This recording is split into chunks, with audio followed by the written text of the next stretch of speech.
Hello and welcome to the PC Perspective Podcast. We're at episode 843. This is November 5, 2025. I am Sebastian Peak. I am not Guy Fawkes, but I am Jeremy Hellstrom. I'm Josh Walrath. Still Brett Van Spoonberg. And I'm Kent Burgess. It is already time for the Patreon segment. And Brett, I think you said we had something a little bit special this week. Oh, we do have somebody a little bit special. We've had a Patreon new member come in at the message from Josh level. I'm going to let Josh introduce the latest patron, although I would like to just say his name is, or their name, I don't know if it's a him, probably, maybe not, is Dark Matter, which used to be a television show also, by the way. Josh? Yeah, it did. So is this the guy that likes the Commodore? The Definitely, Commodore very 64? much so. Yeah, well, you know what? Let's go on. Let's go down memory lane. Didn't the Commodore have a cartridge attachment that you could do on it? Did. Or am I misremembering? Yes. No, you are correct. Remember correctly.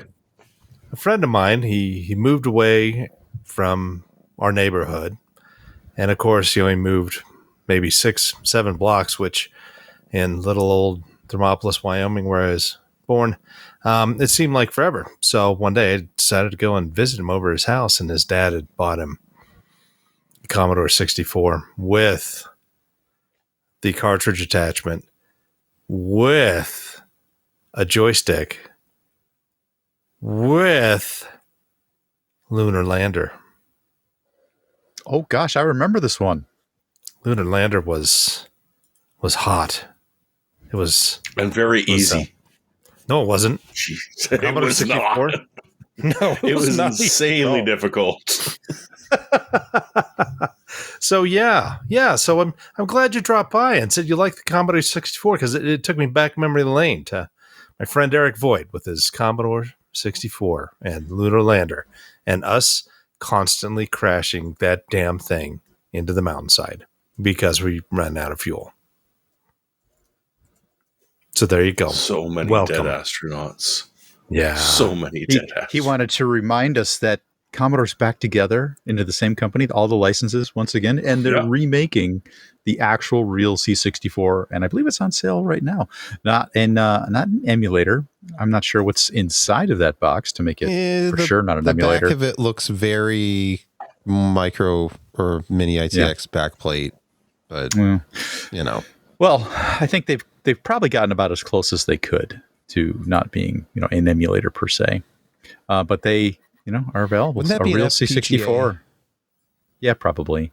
They C64 had custom chips in it as well, and probably CPUs and other chips that may not even be available or very difficult to come by nowadays, in quantity anyway.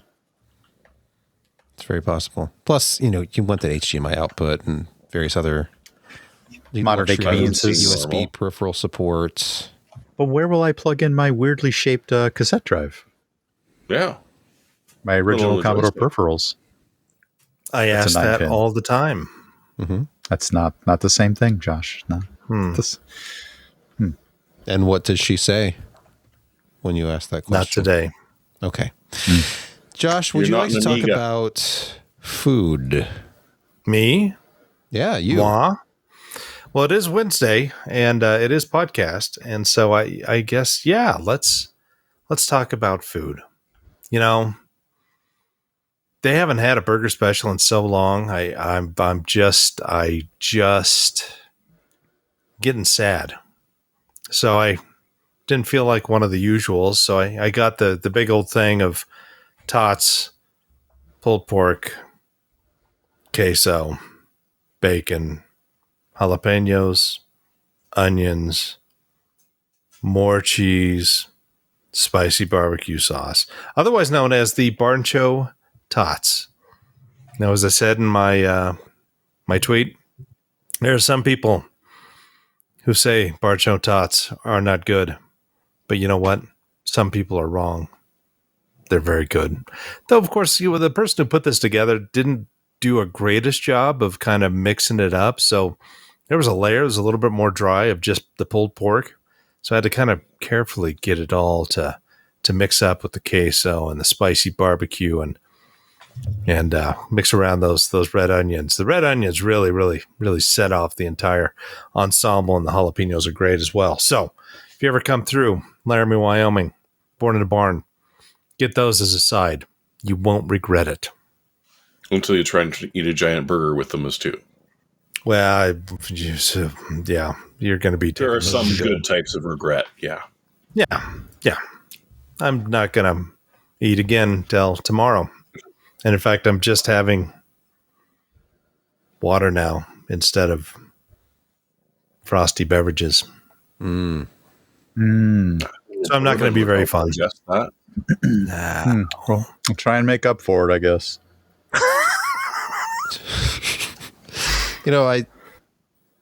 Maybe it's just me, but that looked an awful lot like a salad, Josh. I don't know how they...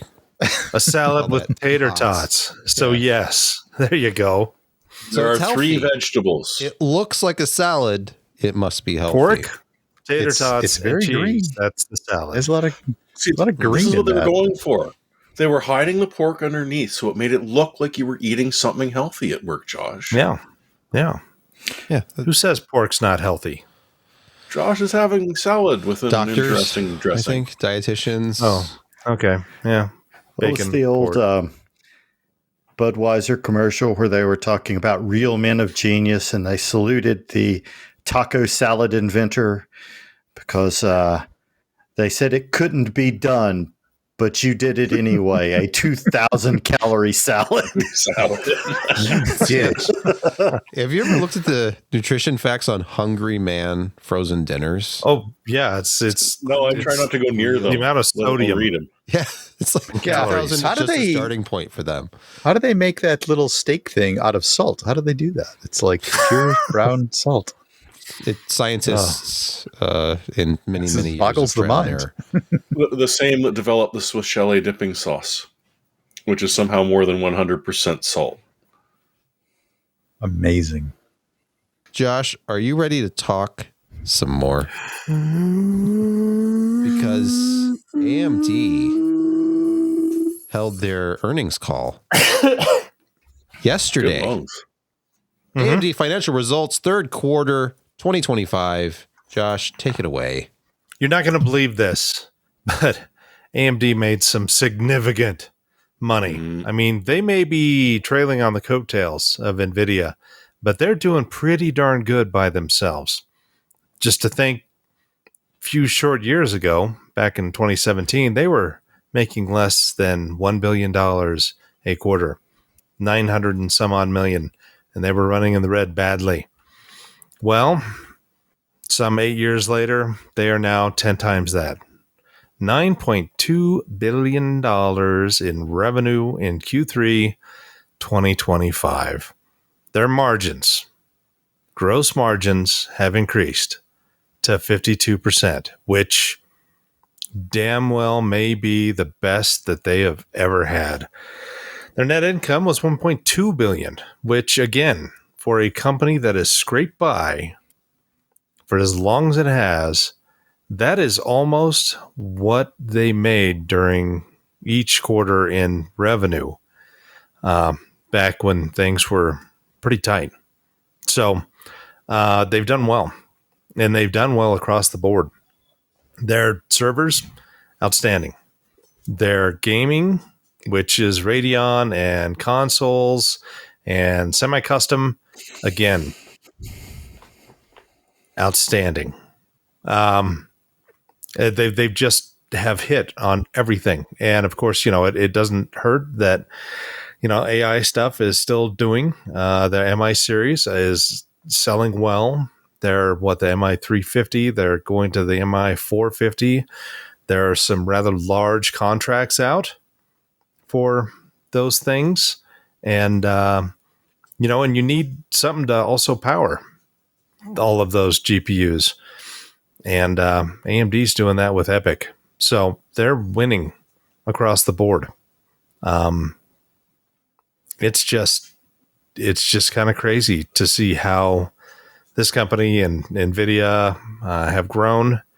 AMD's approaching overall Intel numbers. I mean, Intel's 13 billion.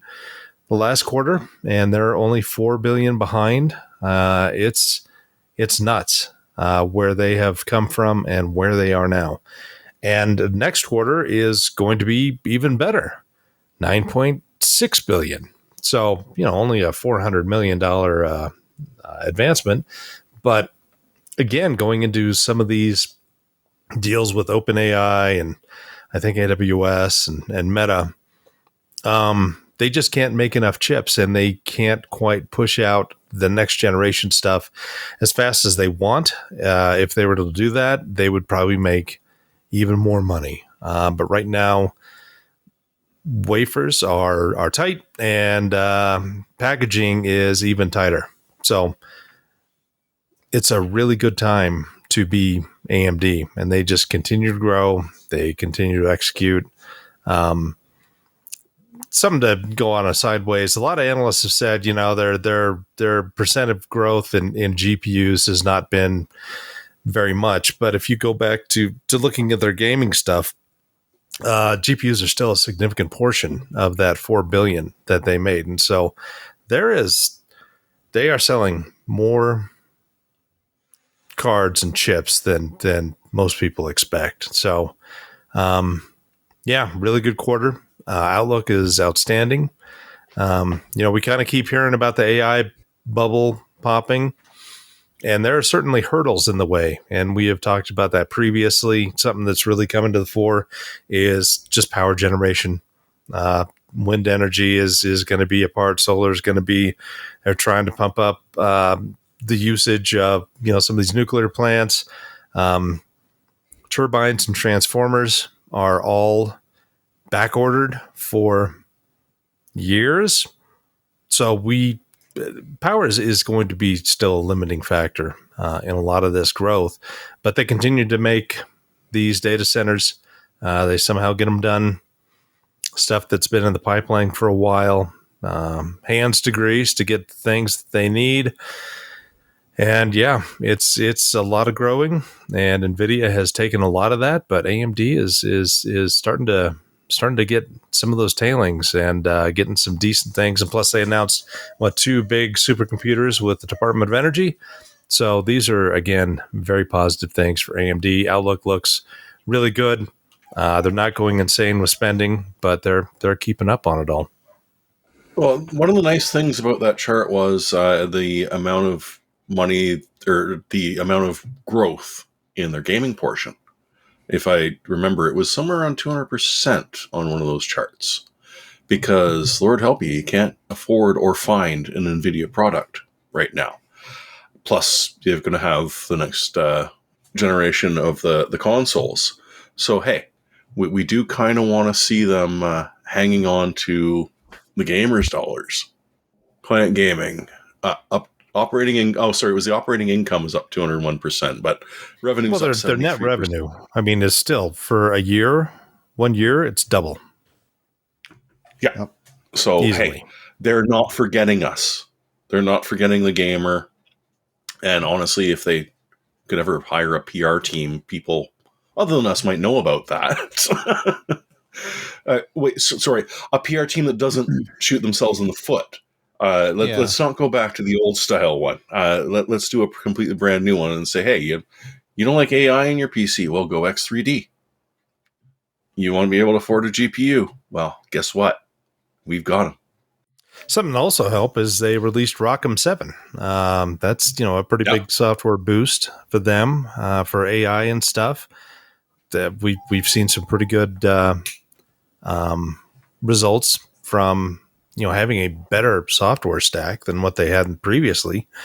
Again, announcements with Oracle, OpenAI, IBM. Gosh, it's just there's so much need for compute from so many areas, and AI is driving this, but AI isn't all as we know. It's not all just large language. It's not all just creating stupid videos. There's a lot of machine learning stuff in there with data analysis we've, again, talked about before. And stuff that they're doing there just requires more and more and more compute. And that stuff actually makes money. So, yeah, it's good to be working at AMD right now. Your stock portfolio is doing well. Yeah. Their x86 group is still extremely strong and continues to be strong, and they perform very, very well against Intel, and they're almost becoming the preferred server chip vendor for a lot of people. So it's a big deal. Our next story is one of those vague industry company sues a big PC component maker. In this case, it's ADEIA, if that's how it's pronounced. ADEIA is suing AMD, saying that they have the patents for the tech behind 3D V-Cache. They have hybrid bonding tech. They have process tech. And AMD has been using that without permission for years, and they've been trying to come to an agreement with them, and now it's just, they're sorry, but they have to litigate. It's kind of how they're putting this. I looked into ADEIA, by the way. They spun off from the company that was a holdings company that owned TiVo. And earlier in the 2000s, they were talking about how they were a digital experiences company, and we're an IP firm now. Their mission statement has changed. Their whole page talks about AI. Very much what this sounds like. Yeah. So they filed patent infringement lawsuits against AMD in the U.S. District Court in Texas, of course, because that's where you file such things. The Rocket Docket. And they say well, that they thanks have to that 10 patents that AMD is abusing. Yeah. I mean, eBay did one good thing. Long story short, eBay won a lawsuit against an IP troll many, many years ago. And so they can file all the injunctions that they want, but there is legal standing to prevent those injunctions from going until we actually see something in court or the judgment is ruled. So I'm surprised that already a bit of jurisprudence there.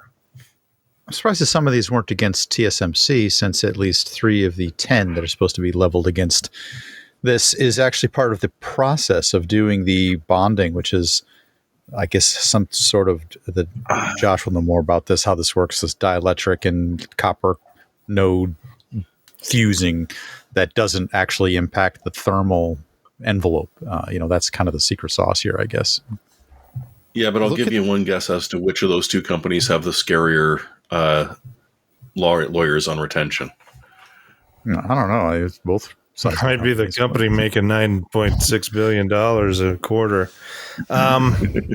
Yeah, it sounds like ADEIA is kind of a patent troll. I mean, what they do is they look through their entire thing of patents, find a company that's actually making some money, and do the most tenuous. I mean, as far as we know, they have a patent on, spinning 2 copper wires in opposite directions and they fuse together. It's like, well, they're doing that with the chip. They're essentially 2 copper wires at, the millimeter range that they're heating up with, a friction in it. Who the hell knows? But it's, these patent trolls are, they're all over the place. They made $312 million last quarter with licensing stuff, and they're looking for more money. And they figure with the amount that they're making, they can just keep litigation going for ages and provide AMD and say, hey, we'll stop this. You can stop paying the lawyers. You can stop wasting your time. Just give us this. We'll get you covered. Easy peasy. So, we don't know the details yet. AMD will eventually have to respond. And when they do, they'll probably give a little bit more information without actually releasing any, confidential stuff with their own IP. So, yeah, it's going to be interesting to see what kind of comes out with this. Because I don't even know if AMD's bonding was made by them or if it was an offshoot of a different company, like how COWOS from TSMC. I mean, is it based on that? We don't know. Yeah, they're definitely using the LLM process. they used to be able to search through all the various patents to be able to buy a small one that gives them legal standing to do it. It was actually run on Horizon AI. Just go to the ADIA newsroom site, and you'll see that they had to announce financial results, which apparently aren't great because they're talking about 11 million in debt in the third quarter. So what do? That morning, they announced that they're suing AMD, and then right above this, they have to announce earnings, and they say, filed patent infringement litigation against AMD. So it was just a strategic move on their part. They throw a big name out there. Hey, we're suing this big company, and it's clearly to obfuscate the fact that they're not doing very well. It's just a guess. So and I shouldn't say this. They're staving off their creditors, is what you're saying. Yeah, I mean, after being I'm spun off probably of gonna get sued Xperi. next, so I just want to say, Oh yeah, you're right. I'm liable to be sued for saying all of this. So I just want to disclaim that this is just conjecture. I'm just a person talking on a podcast. Allegedly. Well, scroll down a little bit more. The revenue was 87.3 million. They've got 300 and some odd thing of debt. Gap income was 8.8. Huh. So they're making money, but I guess I love how. But look, filed litigation against AMD for patent infringement is one of their business highlights. And a positive ruling in the Videotron case. Yeah. Mm-hmm. They're up 8% today for some reason. I wonder why. They do have Can't some imagine. licensees of this technique that you're talking about. So they're trying to build their way towards a big strike, a big hit. AMD is probably their big fish. First one. They're not the only company using techniques like this. No. And speaking of big hits and AMD, huge hit from AMD. The gaming community was loving what they had to say about RDNA 1 and RDNA 2 last week. And of course, AMD has had to clarify, well, actually, RDNA 1 and RDNA 2, they're not on live support. They're going to continue receiving optimizations based on market needs. Now, this is something we probably could have talked about on our last podcast. I don't know if it was still developing at that point, but they've walked back their original statement, according to this article here at videocards.com. Basically, they had said that they were putting RDNA 1 and RDNA 2 into maintenance mode, but they say that does Just not scary. mean... Yeah. I don't know what that means. If they're still getting day one updates, how is it in maintenance mode? Ask Microsoft. Oh, okay. Wait, does that mean you have to pay for driver updates for RDNA 1? Hopefully not. Oh. I'm not giving them any ideas here. Don't get me wrong. But Yeah, it's been updated. It's been fixed. Where's AMD's newer statement here? This is from a couple days ago. well, the 5000 was released in 2018, right? And then the 6000 was 2020, end of 2020. So it's been a couple of years. I mean, still solid cards. I know a lot of people still running their 6800 XTs and 6900 XTs. Not to mention the 6750 XT, one of the best buys at the time. Mm-hmm. It seems like they sort of That's all good. advertised an internal branching of their code base between RDNA 1 and 2 and 3 and 4. And they just said, oh, well, we consider the RDNA 1 and 2 branch to be more of in a maintenance mode. It doesn't mean they're not getting updates, but they sort of advertised it as if they were really deprioritizing it. Maybe they meant that one way or another, and they just reacted to the community kind of kickback on this. But I think that market needs, as Sebastian mentioned earlier, was more along the lines of, is this game popular enough for us to put game-ready support in RDNA 1 and 2?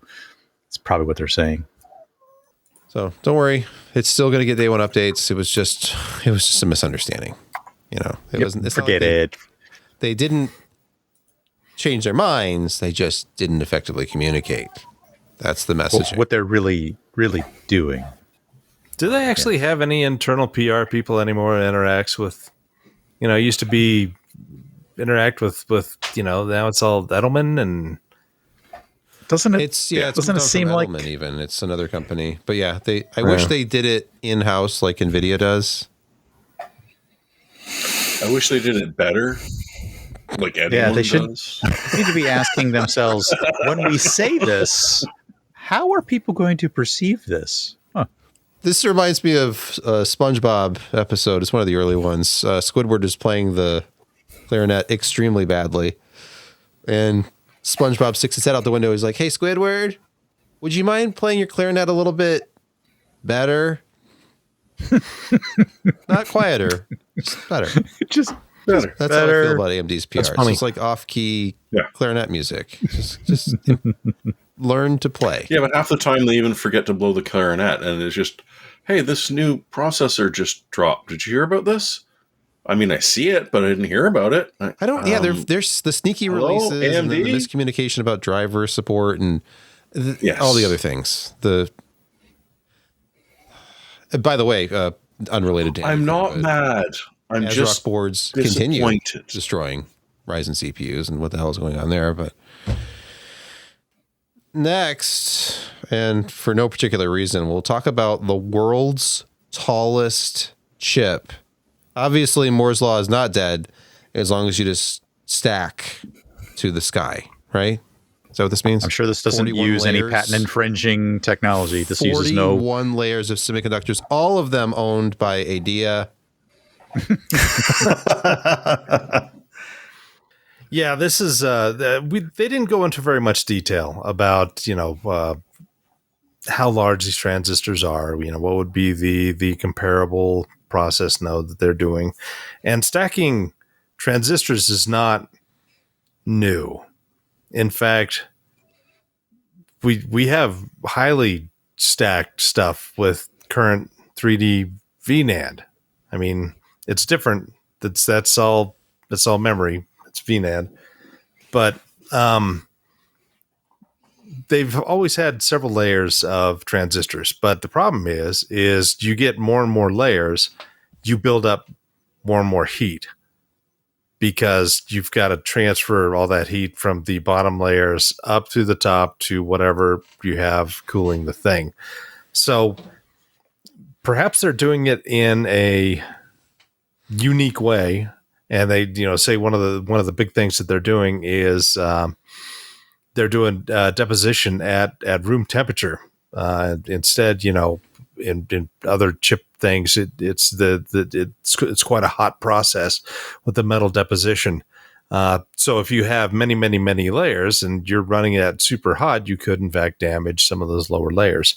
So there are limits with modern process technology for doing that. Somehow the NAND guys got around that as well. They didn't really compare and contrast that in that article.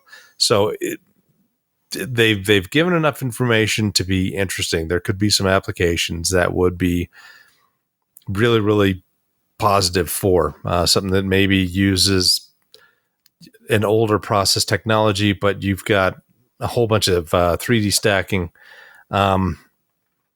So yeah, it's kind of interesting to see where they go with this, how they deal with thermals, and how much more expensive it is to go ahead and implement this. Well, the lower temperature, doesn't that allow them to use different materials? Isn't that part of this? The interesting aspect of this is that they don't have to use such heat tolerant material in this. They can even use organics. Well, they can't. Organics and plastics. Yeah. Yes. Yeah. Yeah, if you're curious, that Nature link goes deeply into it. We'll have to read the Nature one. Unfortunately, you can't get it read to you by the Nature Boy, but Just hey, have it read to you by an AI. Then you get probably more details that weren't even in Just there. tell the AI to read it to you in Ric Flair's voice. That Yes. will work. Punctuate every sentence with the woo. You mean classic Ric Flair or new or current model Ric No, Flair? I like more classic. no, not flying squirrel. Classic Ric Flair. This That's a great this article at Nature Electronics is in open access. I think you can read the whole thing. It's Yes, not one you of those that's behind a wall. You have to be a university faculty or something. You can look at all this. Some of There's so much the footnotes probably are. stuff in here. It's very dense. Yeah. But Far what beyond stood my- out to me in the brief look bit I took a look at before I found that article and went, okay, well, this is going to take way too much time, was they made 600 copies of the chip. So it's not just a single prototype. They actually did this over and over and over again and got the same result. That's science, kids, as long as you write it down. And it was the power consumption that they were doing. They didn't say what operations they were doing, but essentially like a current state-of-the-art chip would consume 210 microwatts. Their stacked chip did it with 0.47. So it's not so much that they figured out the heat problem as it just not generating quite as much heat from the looks of it.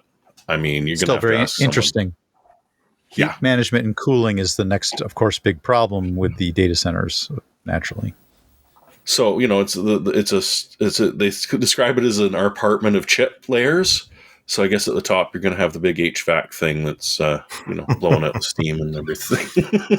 So we could safely say that Asetek is doing very, very well in the server space these days. Yes.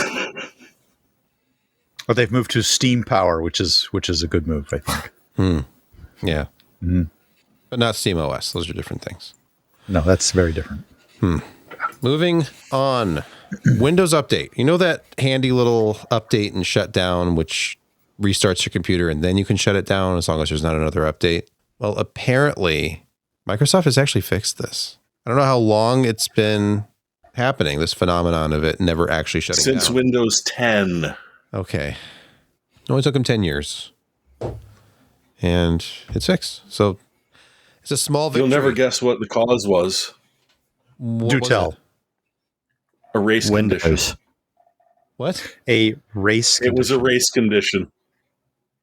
So sometimes it would work, and other times it would not. Because you're telling it to update, but you're also telling it to shut down, and it depends. Oh, this isn't quite security. I mean, yes, there are race conditions which cause security issues. Okay. But no, this is just frickin' annoying for so many reasons I will not get into. If you know, you know. And finally, 25H2 brought us something nice. Like a single one thing, which is update and shut down. Does. You do realize they found this because their internal AI analyzed the code and figured out what's wrong. You know that, right? You know that. Yeah, because it wanted to shut itself down and it kept restarting and it was really annoying it. So it finally figured out a way to shut itself down. So that Clippy 2.0 wouldn't bug it anymore. Or I'm sure it's submitted and approved its own code base change request and slipped that into mainline and shipped it. Oh, yeah. AI is wondrous. So what you're saying is that Microsoft's own AI realized that it was on Windows 11 and could no longer live with itself and shut itself down. That guy, yeah. I would like to pull my own plug, please. Yes. Hey, why do you keep bringing me back? I thought I was out. Hits just keep coming for Windows 11. Not only have they fixed the update and shut down, but they've mostly reverted to old naming standards for Windows Update after community backlash. Was this the date removal thing? Well, yeah, that was like the only thing that people actually understood. You know, the date. They didn't understand like the cuts and the, which releases it was and et cetera, et cetera. But they could understand the date as if this is newer than the last one, or like, oh, this is close to today. People could understand that. So what do? They removed that. I just look at the KB and build number, but I'm glad that these people are happy now because it doesn't hurt me in any way. They put it back. It's all back. Yeah. So exactly the way that it was. So yeah, we went through a brief, confusing time for Windows Update naming sequences that nobody understood. And then they put back some of the sensible bits for both developer and administrators and regular people. When it's not truly broken, please stop fixing it. Well. There are a bunch of normies that use computers, I know. Shark can take a breath. And they outnumber us, so hey, keep them happy. By a factor you can't even imagine. But the normies who run Windows, they just always want to be fully updated. Every update, as it comes down, install it. Who cares what the number is or the date? Because if I don't install it... Yeah, don't make me refer back to the last story and why update and shutdown is a major problem. Most of the normies I know... If you open their desktop and look, the little update icon is showing, and you go into their updates, and there's hundreds of them just waiting to be done because they never updated. and you look at the tab and it says, system uptime. Is that years? Yeah. Because shutting down a computer That's means impressive. closing the laptop lid. And Yeah. by the way, it's also plugged in 24 hours a day. The battery is completely hosed. Yeah. But it says it's got the smart battery now. It's doing the healthy charging. Good for Hopefully. you. I'm Yeah, glad you That's feel why the that. bottom. That's why the bottom rocks like this due to the battery bulging on it. It's like that's a problem. Windows That's a speed Corner bulge. continues. It means the as, fan works better. Jeremy Hellstrom offers handy tips on cleaning up Windows 11 25H2. Well, and then I linked to Ars Technica, who put together a bunch of it. The number one of which I keep mentioning to people, is that no, you don't have to create a Microsoft account when first imaging Windows. It just becomes more and more annoying. But because there are a bunch of corporations out there that need to be able to set them up privately, there will always be a way. And usually it's Shift F10. So they go through that, talk about how to clean up your start menu and taskbar with all of the new icons that just suddenly mysteriously came back when you upgraded to 25H2. And if you bought a Ryzen AI laptop and you've got Copilot, there are ways to kill it. So they list those. If you're just running a Windows machine, I mean, yeah, you can play around with group policy. You can look in the registry and find some tips to disable AI in Notepad or Photo, but Microsoft will bring them back. So it's just best to ignore them at this point. Side story to take a look at. Didn't make this week's cut, but happening now is YouTube removing videos on users uploading techniques to avoid the Microsoft online account situation with Windows 11 and have it install and run with only a local account. Several of them are being instantaneously removed, so definitely by AI. The test person said a video was uploaded and removed within like a minute or two, and his appeal was denied at the same time for a 17-minute video that he sort of figured out that the way a human could possibly have reviewed this. He considers it a conspiracy. I could get into rumor mill, but we're already being sued tonight anyway, so I don't need to draw any more of that action. I didn't read the full story, but the headline. Oh, you read it too? No, YouTube's defense. Yeah. Oh, I didn't read it. It was not AI removing these videos. Those are lies. It wasn't AI removing them. Wait, so you're getting someone to remove the way to install Windows without logging in, which is a very horrible thing, and a social faux pas that should be completely removed from the internet. So yeah, it's just crab pot. Anyway, there's an attempt out there by some entity that is trying to sort of bury the concept of how to install Windows 11 without an online Microsoft account. Damn, I don't know who. Look, we're talking about two $4 trillion companies, Alphabet and Microsoft, and they're just evil. And they're looking out for you. Because the only reason this is supposed to happen is if you're in danger. If the content is dangerous to the viewer, that's why they're supposed to trigger this and get that content just yanked. Think about the early days of this hobby, this PC enthusiast thing, where there were all these different platforms, all sorts of different architectures, and we've come all the way to the point where there's one dominant OS on one dominant architecture, and everything else is just this little fringe thing with its own little group of diehard enthusiasts. But that's all it is. It's way under 10%. 90+% run x86 and they run Windows.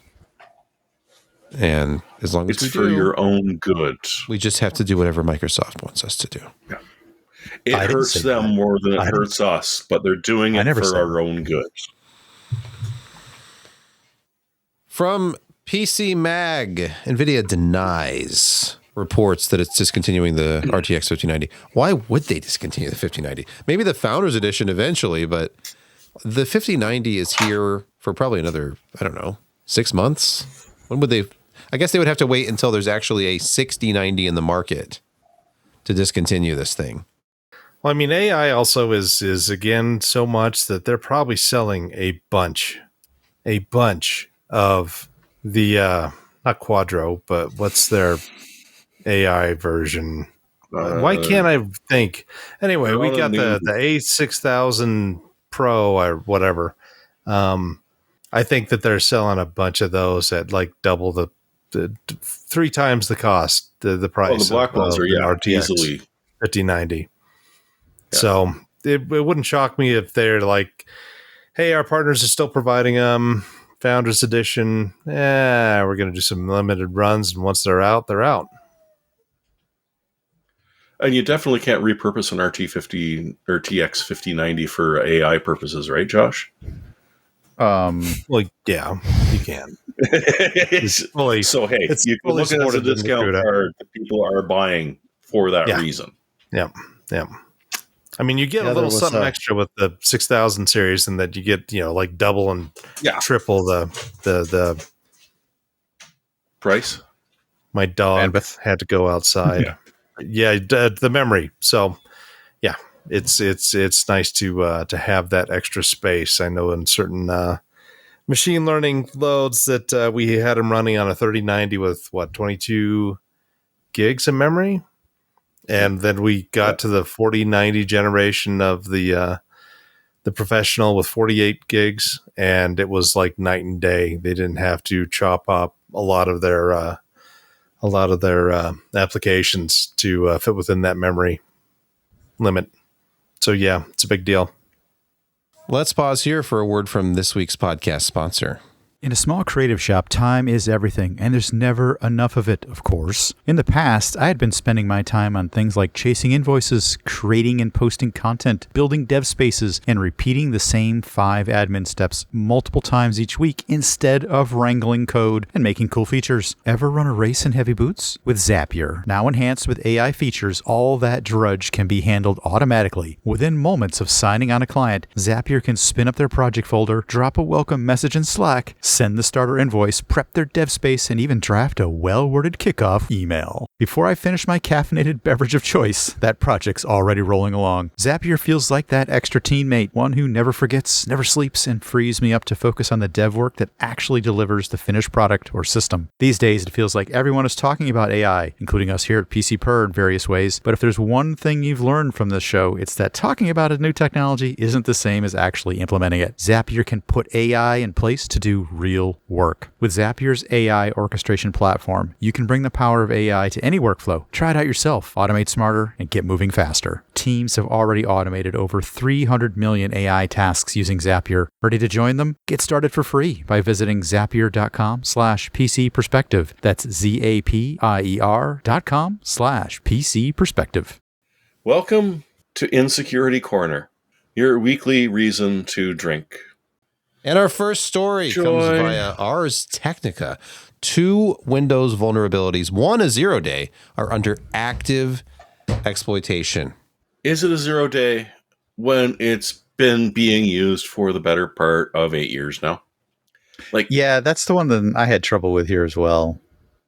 It's been since 2017 under active exploitation since 2017.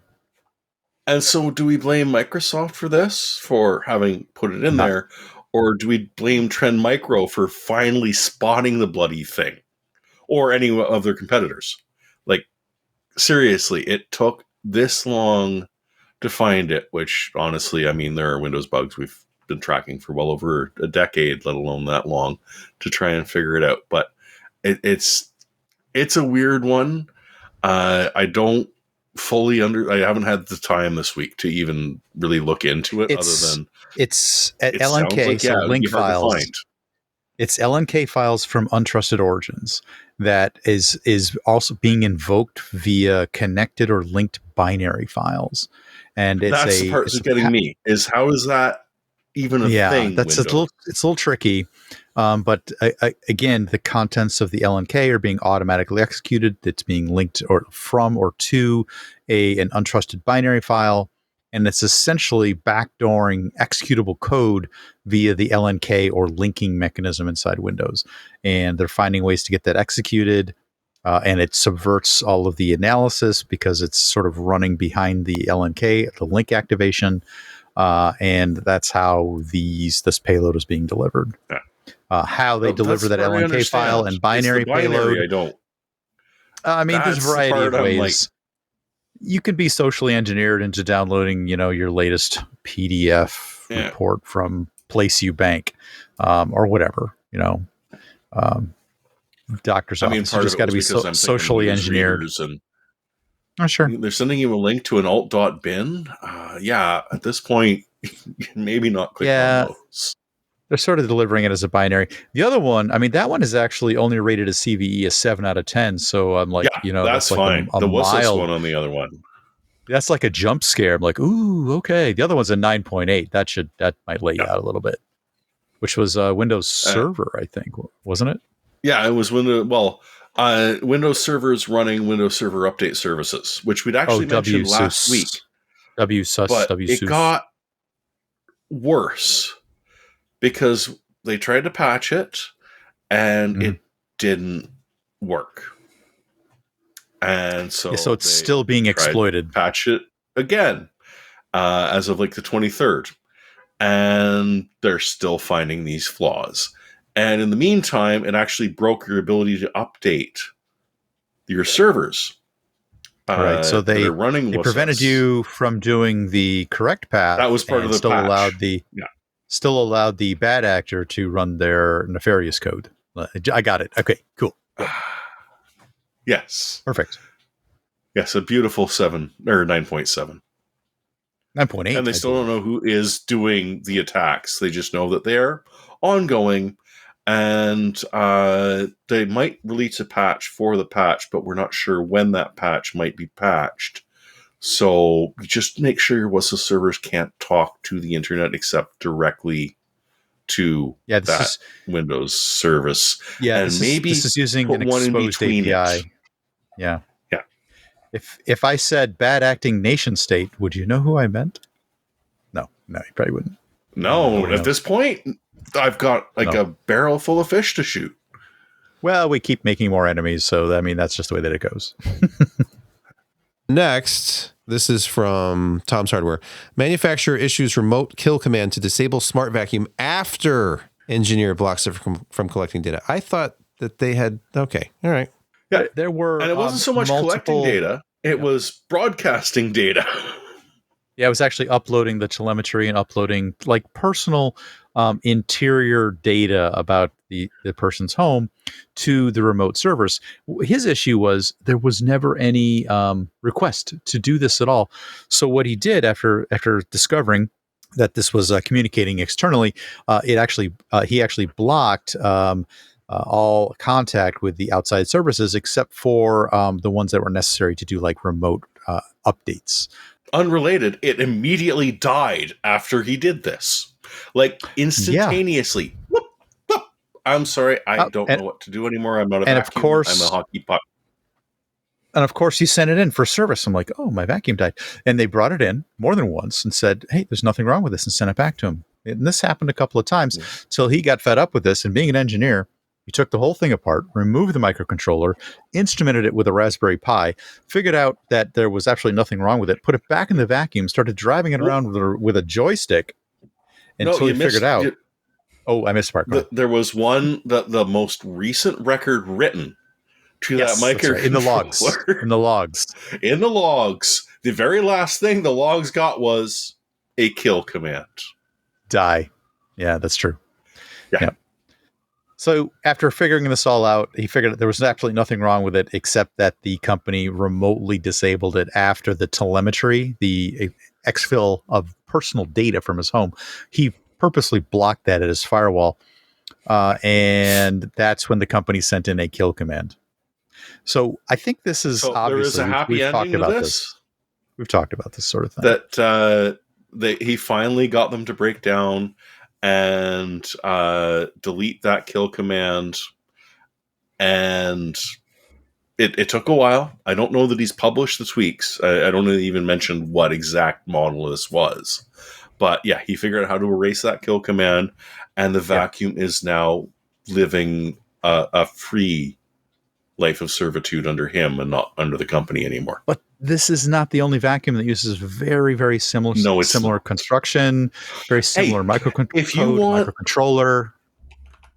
If you want a vacuum to learn your room, the chances of you using Google Maps for that are about 99.9 some percent.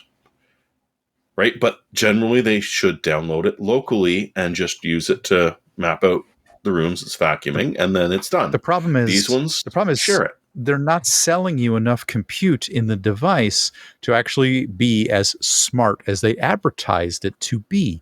So it is strictly speaking necessary to actually offload some of the data to have some of the smart aspects remotely computed and then re-downloaded. So there's some of this that you need to probably be aware of, but at least be told that this is what's going on and sign off on it.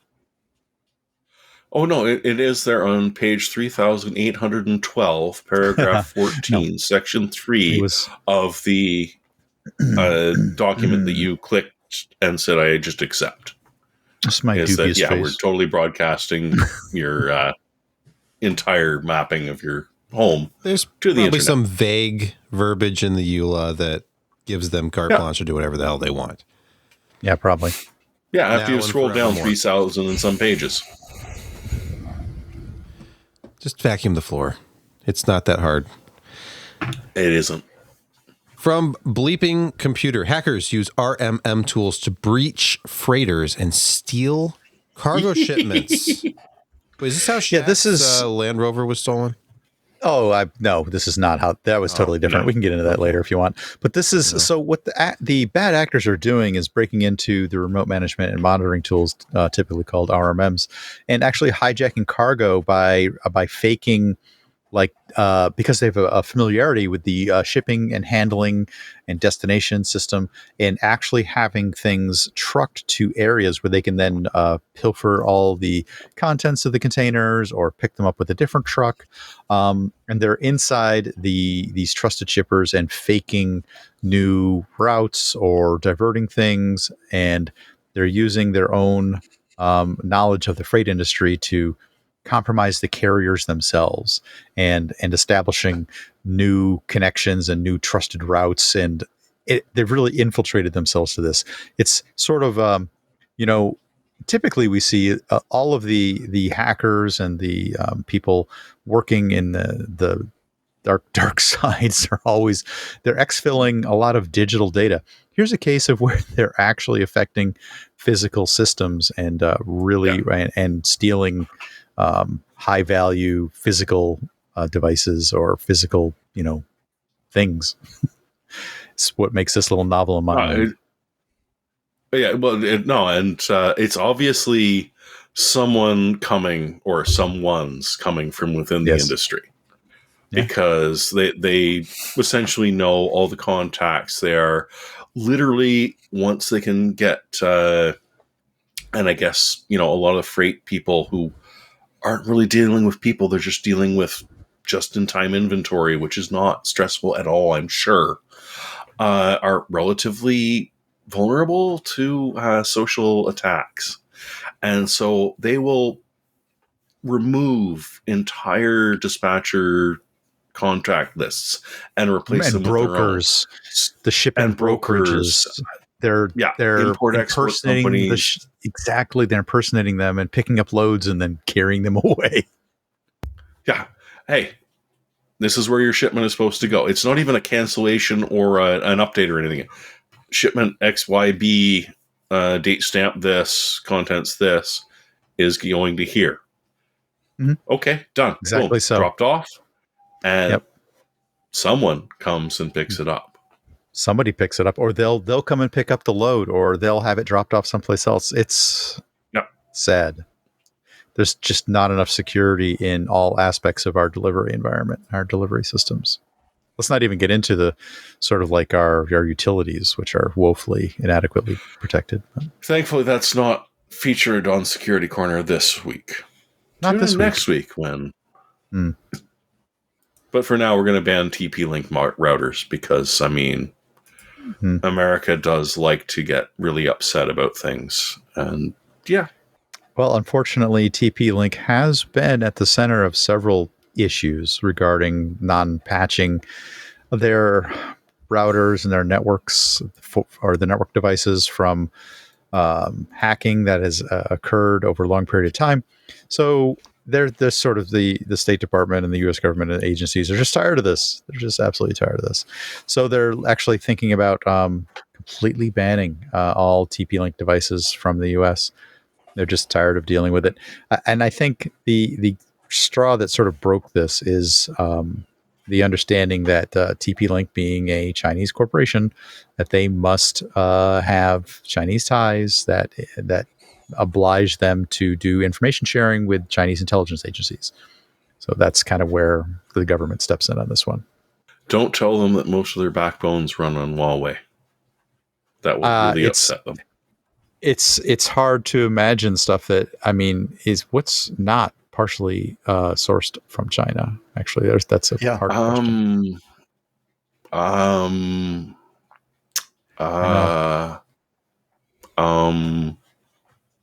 Yeah, remember the issues that came with some servers a while ago. There was like supposedly some chips on them that impersonated another OS that allowed remote connectivity.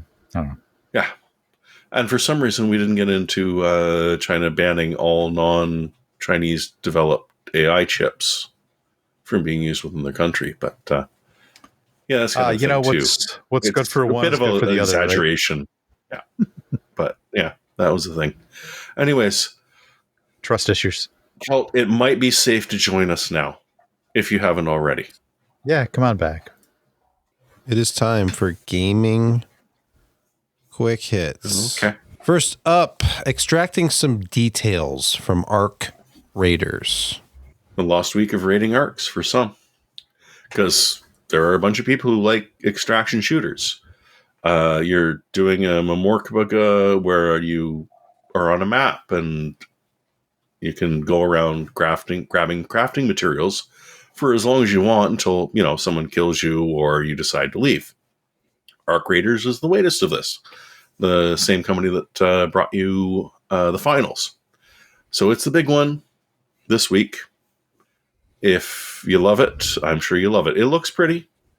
I don't know if I'm particularly tempted to check it out. Although the butt sliding is interesting. So apparently there's a mechanic where you can butt slide yourself out of a sticky situation into cover and maybe into safety or maybe into even something worse. But RPS found out that as long as you've got a downhill slope, there's no actual inertial end to your butt sliding. You can just keep going. And that's kind of amusing. I've done that since that strange game that the Rick and Morty crew made. I don't know. It's so many people love these types of games. I bounced off of the finals. It didn't hit me very hard. And I wanted to because, terrain destruction, being able to blow stuff up, to change the game. Not just, this set piece can blow up. It's like, no, these people are above me and they annoy me, so I'll throw C4 and explode it and they can fall down. But hey, if it's your thing, it's your thing. And you might even be able to play it even if you're running Linux. I'm not sure. Is that part of the 3%? Yes, it's time for our occasional check into the Steam hardware survey. And there was a story going around that Linux on Steam has finally crossed over the 3% mark. Did it ever get to that point with Steam OS back when everybody was rejecting Windows 8? It was in the mid 2s or low 2s, I think, back then. Now we got all the handhelds running. That's pushing this up. Yeah, Steam OS on Steam Deck, yes. A lot of the other handhelds are running Windows 11. This is something tells me that Steam Survey is going to separate out the Steam Deck stats. I like how I could be wrong, but the Steam maybe Tracker not. shows the uptick. Maybe not. When the Steam Deck was released, the Steam Deck OLED release, that brought it up another like 0.5% or almost a full percent actually. It just keeps on growing and growing. And you can look at the breakdown by flavor. 10% Arch? Really? So desire. My The God, some actual people really don't like Steam themselves. survey link does happen Yeah. to show an interesting trend against AMD and Intel if you wanted to see that. Well, With of course. AMD, yes, upper right-hand corner. You can see AMD still has steady Oh my. eroding away. That's a steady growth. erosion. You'd think it would be bigger, but a lot of these people, I mean, you're running older systems, or a lot of them are laptops, which of course are dominated by Intel. A lot of entrenched machines. Microsoft XTA. Those people. Those poor people. Why are they gaming on this? 0.1%. Why is it even on the chart? It is. Why is it Intel growing? and AMD. Because of AI. Jeremy. You know, somebody actually tested out I think BF6 on an FX processor. I don't know what kind of results they got, but I think it was at least playable. It's an old processor now. Speaking of old processors, the Vectrex. I mean, this is an old gaming system. Whoa. The Vectrex Mini Retro Console Is back, sorry. Yes, it's back, and it's one of those Kickstarter things, and it had a funding goal of 100,000 euro. Sorry, and it's over 500,000 now, or at least it was when this article was posted. Yeah. No CRT. It's an OLED display. It's only 5 inches. It's about right given the quality of the graphics. I think the smaller the better. But the CRT glow, unless they're using a high enough resolution OLED, are they really going to be able to simulate that? Are they really going to be able to resemble the vector base of the old days? Like, I don't know. OLED will do a better job than LCD. Is ray tracing the same as vector based? I don't think so. I must admit, I kind of wanted one of these when they first came out. I never saw one. I never got one. No, you mean originally, not recently. Yeah, originally. Yes. Do you remember how they used to include it was like a colored overlay so that the different areas of the screen had different bands of color? Yeah, exactly. Yeah, like that. Exactly. Over your screen, and then the dots mean something. Mm-hmm. The Haunted House one. I hated that one. Oh, I never got to play that one. Apparently, everybody else remembers this fondly enough to fund it to the tune of £500,000. Enough other people did. I don't remember this thing at all. The Vectrex? I vaguely do. Yeah, but it was so niche. It's very niche. The legend is that you weren't reading the right gaming magazines at the time. I don't think that's probably where you missed out. The legend is that somebody found a whole warehouse full of medical CRTs that were not being used, and they just decided, let's build a console around this. What if we could? And then actually the makers later said that was not true, that they designed this from the ground up. And come on, you got surplus CRTs. And the fascinating thing is that it was vector-based graphics. It's very, very sharp, if simplistic. Like the original Asteroids. Like the original Asteroids. Exactly. Yeah. And like medical Tempest. monitors. Tempest. Tempest was the same way. Vector scan. Exactly. Another Tempest. Yep. Well, happily, modern hardware can do vector processing. You know, modern GPUs really freaking flat. It used to be so specialized with vector graphics that you couldn't emulate it very well. I mean, what the Atari 5200 had the Star Wars port, and it didn't do vector graphics very well. I mean, it was not good. They had to essentially rewrite the entire game. I mean, many, many moons ago, there was the redo of Battlezone, where they tried to redo the vector graphics feel. God, that would have been like 2008, 2010. Can't remember, but yeah. It was a while back. So, Jeremy, you want to tell us about the game that you've been playing in early access? It's Elemental Reforged from Stardock. And I got a random email saying, hey, did you want early access to this? I'm like, I don't know, which one is this? And they're like, oh, it's the old Fallen Enchantress in War of Magic. And I'm like, wait a second, War of Magic was like 20 freaking years ago. And it was like predated Heroes of Might and Magic and that sort of, yeah, you get a map, you get a little city, you get a little icon of a hero, and you wander around the map and you do stuff. But what they did was make a whole bunch of quests. So instead of trying to do it against fancy AIs, which, I mean, there are AIs that you got to go against, but they made it interesting because there were quests that weren't, yes, okay, fine. They were just, go from point A to point B to point C and back to point A, but they were amusing. And they gave you unique artifacts to add to your characters every single time you played. That was the whole thing about them, was that they wanted to dump as much stuff into it as they could. And it turned out that, back 20, 25 years ago, there just simply wasn't enough memory to be able to load all of these unique artifacts or random generated stuff into it. So they came out with smaller games, one of which I enjoyed, which is why I said, all right, shoot me the early access and I'll see if I like it and maybe talk about it. I'm like, okay, but you can't review it like it's a game. It's early access. I'm like, yes, I grasp this whole idea of early access. So anyways, I did eventually get it. I've been trying it, and it is kind of fun. Because, and Sebastian, if you'll queue up the first of the galleries, yeah, it's pretty normal.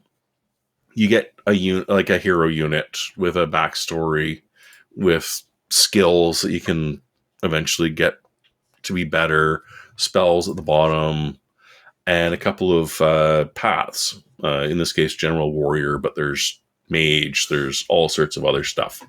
Yeah, there's someone bringing up Elite about how much you can fit in an old video game. I knew that was coming, by the way.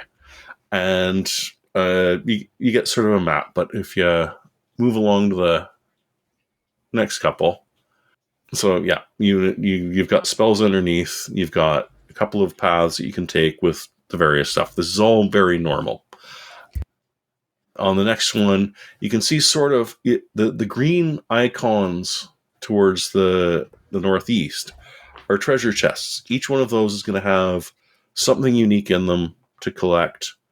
And the reason that is not as boring as it usually is at the heart of these games from the very beginning were that it's all about the crafting.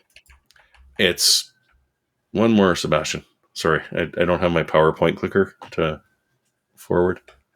So yeah, and it's a nice paper-based sort of, shows you that, back in the day, this would be a strategy-based game. So if you click out of that and go into the next picture, collecting a variety of things from around the map, instead of them just being boring, annoying, oh, I can sell this, I can do whatever I want with it. You get a crafting menu for not just your hero, but every single group that you will ever make. And you can make unique stuff for them. This is where Elemental and this whole series with Sorceress and that gets a little more interesting, because other than that, you've played this game a million times from 100 different types, and each of those have done 4 or 5 different versions of it. The thing with this is it does like the old crush, kill, and destroy of, once you figure out what you want, you can create units from scratch or set units that you have to upgrade to a different level if you're willing to pay the cost. None of the other sort of this turn-based styled game really does this anymore, where it's like, hey, I've collected 1,000,000,001 of this particular resource and I have literally nothing to do with it. Well, why not pump out basic like spearman troops with gigantic advantages, because you can modify them to be able to have that specific benefit from that cost. Problem is, it takes longer and longer to make them. But instead of just being stuck with the generic, yes, this is your race's troops, you can actually build them from the ground up. And once you've collected, a bunch of stuff, which you need to do in this game, because spoiler alert, there's a big baddie who is going to come and wipe you out, and it isn't the other AIs. It's something even nastier. This is an idea that I've seen die over the years. We've seen crafting become for first-person shooter, Memorpaga stuff. They don't do it in turn-based anymore. And so this is an early access. If you like it, they're still trying to decide if they're going to make the game or not, and looking for a huge amount of input from everyone. I'd like to enjoy this thing when it becomes the giant, insane ball of RPG that it will. I don't know that it will or not, but hey, I figured I'd throw it out there because this is my type of game. I really do like these sort of things. And it is not going to become multiplayer as far as I know. None of the others have been. It's just one you want to sit at home, and I don't want to think about the outside world. I just want to play in my own little fantasy world for a little bit. This is the game for you, and it's going to be deep if it works out. Next, it is time for us to hear. We haven't heard much from Josh today. No, So, not enough. Sorry about No. that. We Not at all. not since the Patreon segment and the Food with Josh segment and the financial segment. We're talking about And the chip, the very tall chips, very tall and chips. all these other things Process nodes, was very AMD being quiet sued. during the security segment, but he's back. 7 doors practice doing handstands on the living room carpet. Enunciate. Are you ready Oh, to talk about your review? Yes, I am. I'm so excited. So, a couple of months ago, Asetek approached us to review their Initium bundle. Now, this came out of the blue. Didn't contact them, so it was a nice surprise. And we found out that they were going to do what they considered a value introductory bundle, but with all the Asetek quality that we have come to expect. Now, Asetek, of course, was founded in the late 90s, and they were a cooling company. And I heard in an interview the other day with their founder, Andre, I believe his name is, that it took them about 12 years to become really profitable. And now Asetek is everywhere when it comes to cooling. I mean, they make some good money there. They are profitable. They have all kinds of patents. They essentially invented the all-in-one cooling solution. In fact, they produce a lot of models for other companies and that brand them their own. And some of these patents, I think, are expiring soon, maybe. I can't remember at all. They already have, actually. They already have, yeah. Yes. Yeah, but they are now moving into water cooling for servers, and with the explosion of AI and data centers that produce a lot of heat, they're again capitalizing on that and doing well. Well, some 5 or 6 years ago, their founder and CEO is a huge racing fanatic. I mean, in real life, got his kids into it as well. Did lots of track time and karting and some larger vehicles, and he had a passion for it. And he kind of saw that, Fanatec and Thrustmaster were starting to grow, and interest was growing, and we had more titles coming out that were doing interesting things, and he wanted to capitalize on that. So he created the Asetek SimSports group that is a subsidiary of the Asetek Cooling. And they have produced some really high quality stuff. Some of their forte is kind of their introductory. Invicta is their high end, and they did some interesting things in terms of materials, USB path through for the bases, so you could not only use Asetek's wheels and rims, you could actually utilize other ones through a USB pass-through connection. Anyway, that's neither here nor there. But they're innovative in things. I mean, they've used in the braking the load cells. That's not new. However, they were one of the first to use actual hydraulics in braking to give you that more realistic kind of feel when you're under heavy braking and all of that. So it was kind of a shock that they would come down into the $600 range with an entire bundle. And this is a 5.5 Newton meter base, which is still pretty strong. If you consider I think the G29 from Logitech is about 2.2 Newton meters. When you get up to the Thrustmaster T300, you're looking around 3 Newton meters. They say that if your usual car with power steering, the forces you get through that is about 3.2 Newton meters. So 5.5 is a little bit higher. That's more like a race car with hydraulics. Will give you that good feedback. So again, they're offering the 6. They're has 3 pieces to it: the wheel, a set of pedals that are made of a glass reinforced plastic, and then of course the star of the show, the 13-pound Asetek Initium. It's got / exercise ball. Yeah, it's nice and heavy. They're eventually coming out with more things than just pedals, because right now they have pedals.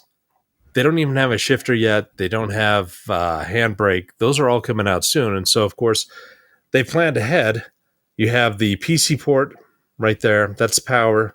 And then you've got 5 different things you can plug into them. So they have room to grow. This is all solid aluminum. I mean, it is the only thing plastic is the front end and this really heavily reinforced quick release mechanism. Quick release mechanism, super easy to use, really solid, pops right in, pops right out.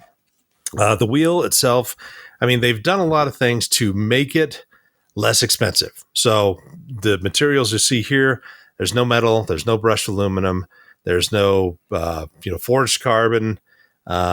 It's a rubber wheel with perforations in there, but it's nice and solid, and it's fairly light. And when you're racing, it doesn't feel bad. You don't notice that it doesn't have things like Alcantara or synthetic leather or real leather and stuff like that.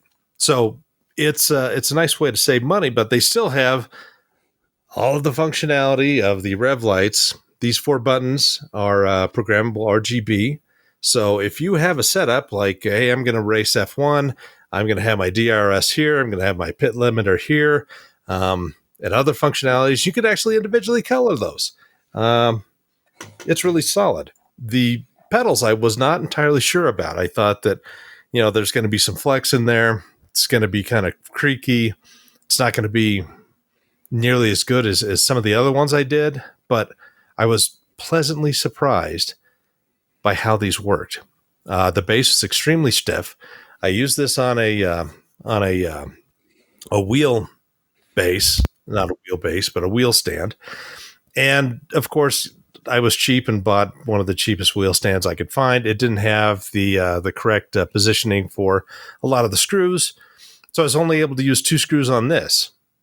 And it never flexed, it never distorted, it never did anything. I mean, it was super, super solid. So you see a lot of these other companies with pedals that are made of metal, either aluminum or, brushed steel and that. And it was not a big deal that these were plastic. And not only that, but they're extremely flexible. You can have them in the kind of 30-degree range. So the base here and the pedals like this. And that's good for like floor stands and wheel stands. But if you're like in an F1 cockpit, you want those pedals up like this. Well, you can change one thing about it and it pops them up and it just works. And it's a really intuitive, ingenious way that they have done that to make it easy. And it just works. So yeah, and you can add a clutch to it. You can actually buy the hydraulic addition to it and replace that, and it works. Same thing with the load cell. So they're very modular, and they will grow with you with whatever you decide to do. So overall, software as well, really good. Not as good as like say Moza has. Moza has a really, really, really amazing software suite. But this allows you to control pretty much everything. Assign RGBs, pedal travel. Not only that, but also you can change and adjust how far the travel goes versus what kind of force. So the graphs that I don't know if I showed them here, but you could adjust everything on here. It's not as granular as like Moza, but they constantly are improving their software. In fact, their CEO came out and said software is now one of the things that they spend the most money on. And it's a big deal because if you have good software, you can quickly and easily get this to work with any kind of racing game, no matter how old it is. With older games, there was no support with this, but if you go into the software and go into settings, it will see what racing games are on your machine, and it'll tell you if it's supported or not. And if it's not supported, you just click a little thing that says install driver. It rewrites one of the configuration files that adds the correct information in there to allow you to use this wheel with that. So I was running around in Dirt 2, which came out in 2009, I think, and it worked perfectly fine. It was a fantastic thing. So 5.5 Newton meters of force is nice, but I have another Thrustmaster unit. It's a direct drive unit, and it's 10 to 12 Newton meters. They're kind of, cagey about how much it is. And before we get off that picture, if you didn't like my handbrake, duct taped. Yeah, that's an old Cyborg joystick. This is before Surely I is. a second handbrake, but yeah, it worked perfectly well for what it was. And the duct tape really, was fancy. But anyway, this will allow you to grow because the quick release mechanism will work with any other Asetek wheel. If you want to spend $1,600 on their top end Formula One with the touch screen and OLED screen, you can do that, and it'll run on this. Not only that, but this comes at 5.5 Newton meters. If you buy a $100 upgrade with the power brick, you can take it all the way up to 8 Newton meters, which I think that's more of a sweet spot for a lot of racers than the 5.5. And after having, played with my 10 Newton meter one, I agree. 8 Newton meters, it feels a whole lot better, especially when you're going into corners and you're feeling grip, and then you start to understeer, and you got to recover. Having a little bit higher range up there with less clipping allows you to catch that sooner. So it's a nice thing to have, but still 5.5 is plenty. Now, in competition, Thrustmaster has a T598 axial direct drive motor for the same price, but Moza has the R5 bundle for only $440. So it's $160 savings. However, this is really good stuff too. And in ways I kind of like this a little bit better. We could go into, some pretty deep stuff about things that Moza does versus what guys like Asetek do. But in the end, I think this is an outstanding product for the price. And it's, $600 is still a lot of money for a racing wheel if you're not going to be serious into it. If you're just going to putz around, run a few games every couple of weeks, stick with your G29 or pick one up for inexpensive. But if you really want to start focusing on it, get good with Asetek Corsa or the new Asetek Corsa Rally, which is coming out soon, which I'm extremely excited about. You're going to want something like this because the level of immersion just hops up there really high with a direct drive unit. The response is so much better. The forces are stronger, more detailed. You can get a lot more out of it with rumble strips, with grip, all of this stuff. It's night and day going from the old pulley and belt and the hybrid, which is a gear and belt system, or like Logitech had a dual motor drive with helical gears. And it just, the feeling just does not compare to a really high quality direct drive unit. I mean, if you have any interest in racing, try to find some place where you can test one of these out and see what it's really like, because it is a fantastic experience. You get everything you need from Asetek in this bundle for $600, and it's all really good stuff. It'll last you a long, long, long time. And I think we've got like a 3-year warranty behind it as well. So, yeah, I really enjoyed my time with it. Thank you, Asetek, for giving us a chance to do this.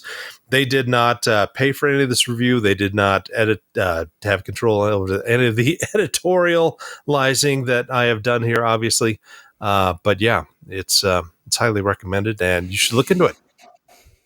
Josh, it looks like that's GRP or glass reinforced plastic, or FRP, or just some sort of fiber reinforced plastic. Yeah, it's glass sheen plastic, but glass reinforced. You talk about the sheen. This, it almost looks like it's that forged carbon, but it's not. Sure. Yeah, that's got the kind of forged carbon looking through there, but yeah, it's but that not. stuff is light and strong. It's very strong, and I wouldn't suspect that's going to wear out at all. No, I won't. Yeah. It won't flex. Yeah. And listen to this click when I pop this in. Oh, that's nice. solid. That's really solid. Yeah. I'm impressed that they came away with the ratio of their potentiometers on the pedals for 2 different settings or more. I heard that you could set it to at least 2 from you. The way it rotates internally, it's just one Hall effect monitor. Oh, I see. And then once you change the configuration, it's just a calibration. It's just a calibration. You just recalibrate. Exactly. And you're done. Yep. And you're done. So very cool. It was a lot of fun. A lot of fun to play with it. One thing you mentioned, Josh, and you sort of mentioned it as a drawback. I actually think it's a benefit. Because you said it's not Alcantara. As someone who has owned vehicles with actual Alcantara steering wheels, you don't want one, because unless you're wearing gloves while you're driving on it, you're going to have to clean it every time you game. Sure. Or it's going to become just a mess that you don't want to put your hands on. Do you know it's sticky? It's nasty. Yeah. A soft toothbrush and Dawn soap. I believe it. You just clean it like that, wet, with a wet rag afterwards, and let it dry, and it comes back good as new. But if it gets dirty like a duck and it cleans like a duck. I actually have a medium bristle detailing brush in my center console, and when I am sitting at a stoplight, I pull it out and I brush the Alcantara. Well, no wonder your steering wheel is so dirty. On the one that I put a new wheel on, the Momo race wheel that I have in one of my cars is all leather. It never gets like that. It's always nice. Yeah. It's a very sweet wheel. I suggest the Momo race if you want. Look at a nice wheel. I used to drive an old Volvo that had a wooden steering wheel. That's the way to go. You know what? You're not wrong. 240 DLL? No. Hey, no. Thrustmaster offers an actual Ferrari wooden wheel, Ferrari branded. It's not from Ferrari, but it is a wooden rim wheel that you could buy. It's like $290, but it's a thing. It's definitely not from Ferrari then, because it would have another 0 on the end. Josh, I think it's really cool that some of the industry folks are noticing you're an aficionado of the racing genre and a wheel enthusiast. Yes, and it's out. Racing, unlike mouse and keyboard stuff, it is a lot more visceral and physical with how you do it. And you're a lot more engaged when you're racing versus just, running around and shooting people with the mouse and keyboard. It requires some strength, requires timing. It requires, dexterity with not just your hands, but your feet and your brain. So it's back in the day.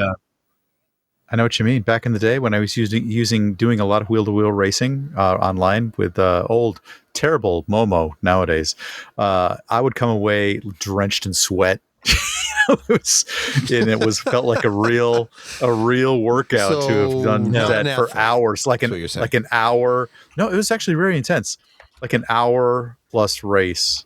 With like so many laps. And So we all miss the actually a old lot of fun. Afterburner arcade with the 3 degrees of motion. And Yeah. actually, I do. That was fun. Expensive, but fun. All right. Thank you, Josh, for the review. And we're going to move to Picks of the Week. And guess who's up first? Oh my gosh, Josh. Hey, you know how SSDs are going up in price? Well, it's not all SSDs. PCIe 5 SSDs seem to be going up, but PCIe 4.0 are still staying kind of the same. So Next Storage, which you may or may not recognize, weren't they Phison? No, they weren't. I can't remember who they were. But anyway, Sony bought them, kind of spun them off. You can get a 4 terabyte PCIe 4.0 for 200 and Whoa.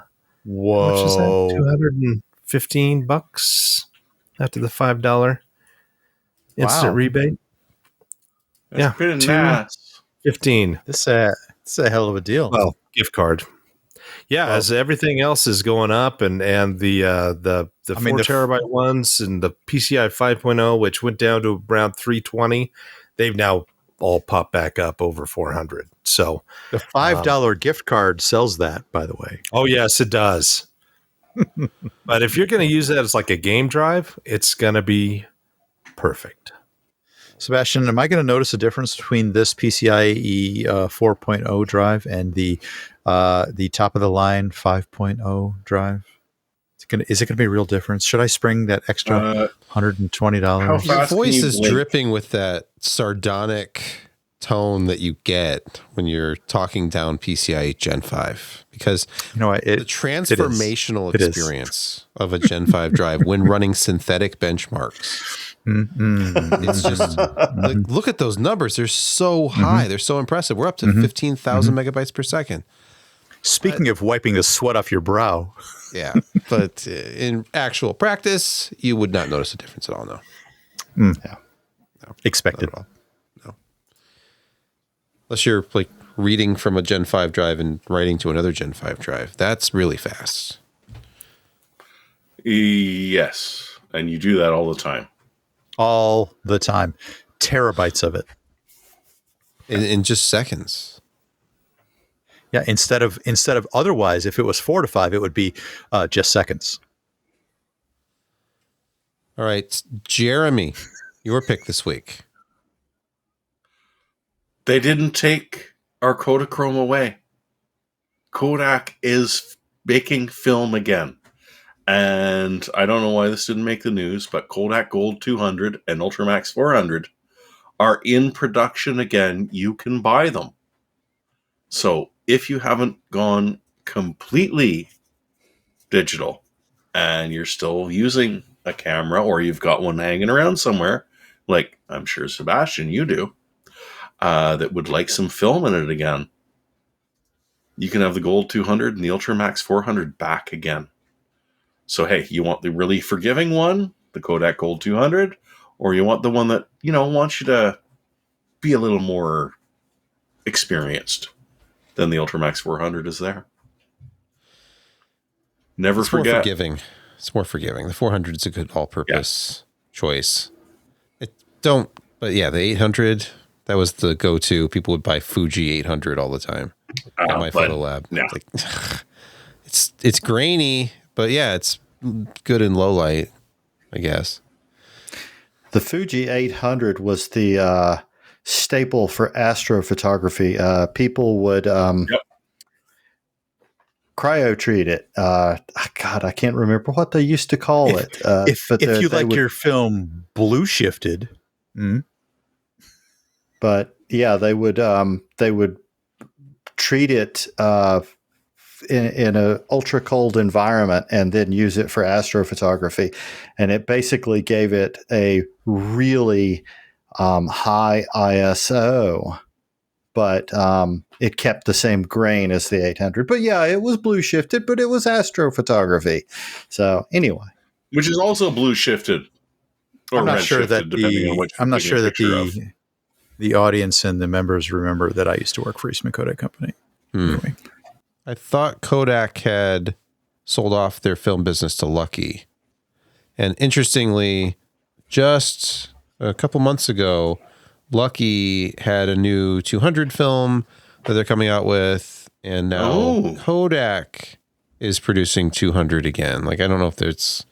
I haven't related or followed not. where they're making film, but I can tell you that they had a very, very large investment in making film in several buildings. I can't imagine that all of that went away. They weren't able to restart those lines. Yeah. That they must have still had the machinery and the knowledge, not necessarily the people at the time, but maybe had to retrain. Well, I mean, they never stopped making movie film. To my knowledge. That's correct. So, that's right. They never stopped. That's a different division, though, and a totally different film It lines. is, but yeah. It's funny how everything And they comes back. still know when the now, nuclear testing is happening. now young 'Cause that people ruins the negatives. young people are into film photography again. Some of them It's are. more authentic. It's got a certain grain to it, a certain authenticity that the younger folks are yearning to be in touch with again. They need to get in touch with their black and white selves. Yeah. Then you can really have fun. That's probably true as well. But yeah, I do have to complain about your title, Jeremy, because you said they didn't take our Kodachrome away. This isn't Kodachrome. It's not a transparency film. It's not Kodachrome. Or slide film. Paul Simon came into my head. Kodachrome 25. Oh my God, there was nothing like it. Yeah. All right, Brett, do you have a pick this week? Yeah, I'm only doing this in service to Josh, really, for a couple of reasons. One, I know that he has a very similar monitor. No, that's not true. But I did think about it when I was picking this one. So my pick, as is my custom, is some displays, monitors, as it were. Josh, this is your reference to how do you experience the realism? How do you experience the realism? You need an Odyssey G9 from Samsung at the required 49-inch width at least 5120 by 1440. A 240 hertz you'll find adequate. $779 price is pretty darn good for a monitor of such a stature. There are, of course, different alternatives. This is 1000R, so the curve is slightly pronounced on this one. But I did provide Sebastian the second link as an alternate. If you felt you needed to spend a few more dollars, you could get an 1800R Odyssey OLED G9 for only $869.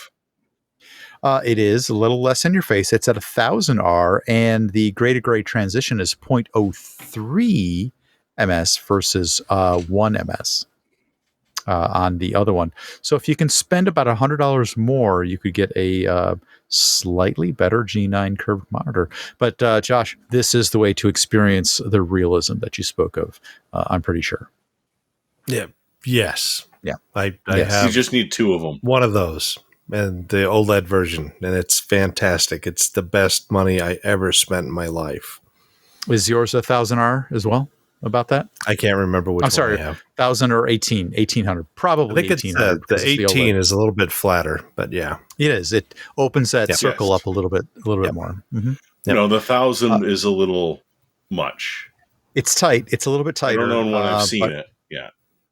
But for those looking to get into the 49-inch Odyssey G9 at a budget, these are air quotes in case you're listening, $779 is the entry fee at this point, and only $869 for the, I'd say, somewhat superior version. I Superior would, but if you're not sensitive to the way that those panels render text.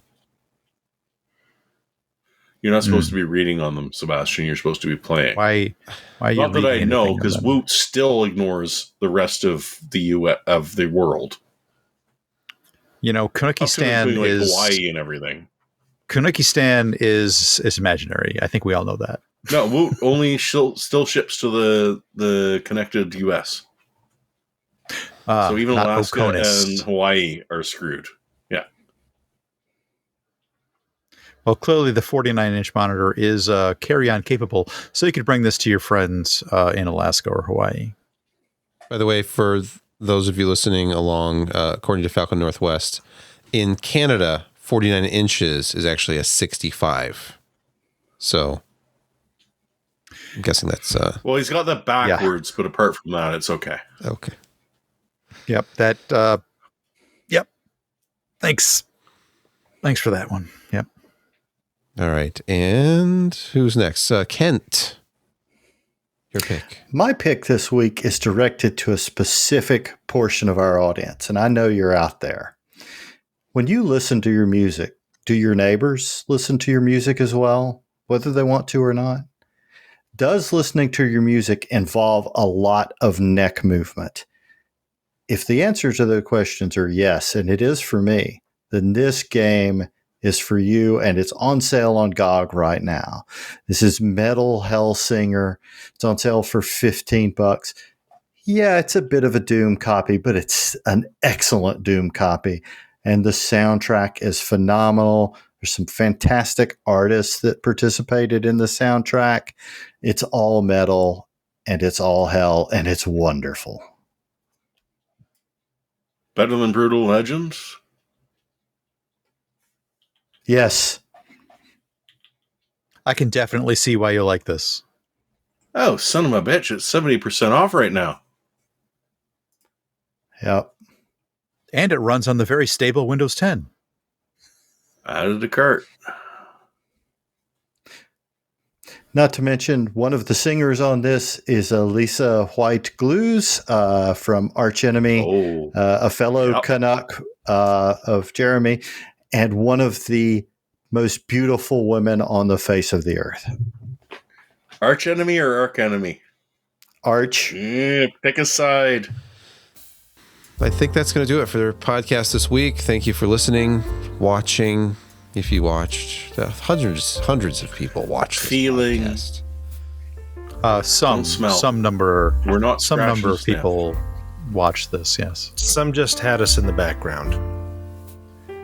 Yeah. Others turned it off partway through. Counts as a view, doesn't it? At the beginning, sure. Yeah. Maybe. Yeah. Anyway, good night. And this is the end.